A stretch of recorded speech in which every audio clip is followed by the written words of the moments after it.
BNP chairperson Begum Khaleda জিয়ার সাথে সাক্ষাৎ করতে তার গুলশানের বাসায় গেছেন পাক পররাষ্ট্রমন্ত্রী ইসহাক দার। সেখানে আছেন স্পেশাল করেসপন্ডেন্ট হাসান মাহমুদ। সরাসরি সেখানে যাচ্ছি। হাসান, আলোচনা বিষয়বস্তু সম্পর্কে কিছু কি জানতে পেরেছেন? আমাদের জানান।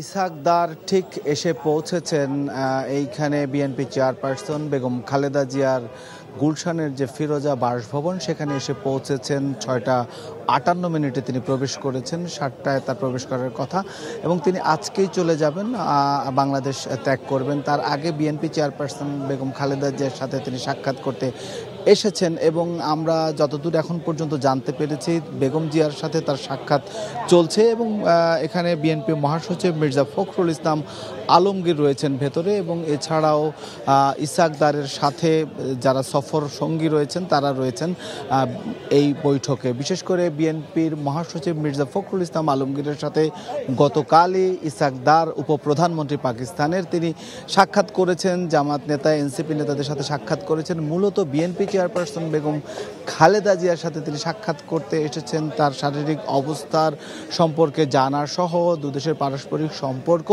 উন্নয়ন এবং বিশেষ করে সবচেয়ে সৌজন্য যে সাক্ষাৎ, বেগম খালেদা জিয়া দীর্ঘদিন ধরেই অসুস্থ এবং তিনি বিভিন্ন জটিল রোগে ভুগছেন এবং সব মিলিয়ে পাকিস্তানের সাথে যে সম্পর্ক 13 বছর পর আপনি জানেন যে ইসহাক দার বাংলাদেশে অর্থাৎ কোনো পররাষ্ট্রমন্ত্রী পাকিস্তানের বাংলাদেশ সফর করছেন, সেই সফরের অংশ হিসেবে বিএনপি চেয়ারপারসনের শারীরিক খোঁজখবরের পাশাপাশি দুদেশের বিগত সময়ের বা বেগম খালেদা জিয়া একজন সাবেক প্রধানমন্ত্রী এবং সেই অর্থে বেগম খালেদা জিয়ার সাথে দ্বিপাক্ষিক বহু আলোচনাও হতে পারে। মূলত যে আলোচনাটি হচ্ছে সেটি হচ্ছে যে বেগম খালেদা জিয়ার সাথে সৌজন্য সাক্ষাৎ করতে এসেছেন ইসহাক দার এবং সেই সৌজন্য সাক্ষাৎটি এই মুহূর্তে চলছে ফিরোজায়। এর আগেও বিএনপি মহাসচিবের সাথে সৌজন্য সাক্ষাৎ করেছেন, আগেই বলছি। তো সব মিলিয়ে হয়তো বা সভাটি শেষ হলে আমাদেরকে ব্রিফিং করে জানানো হবে যে সবাই কি আলোচনা হয়েছে। বান্ডেল থাকলে প্রতি সেনমানিতে টাকা বাঁচবে।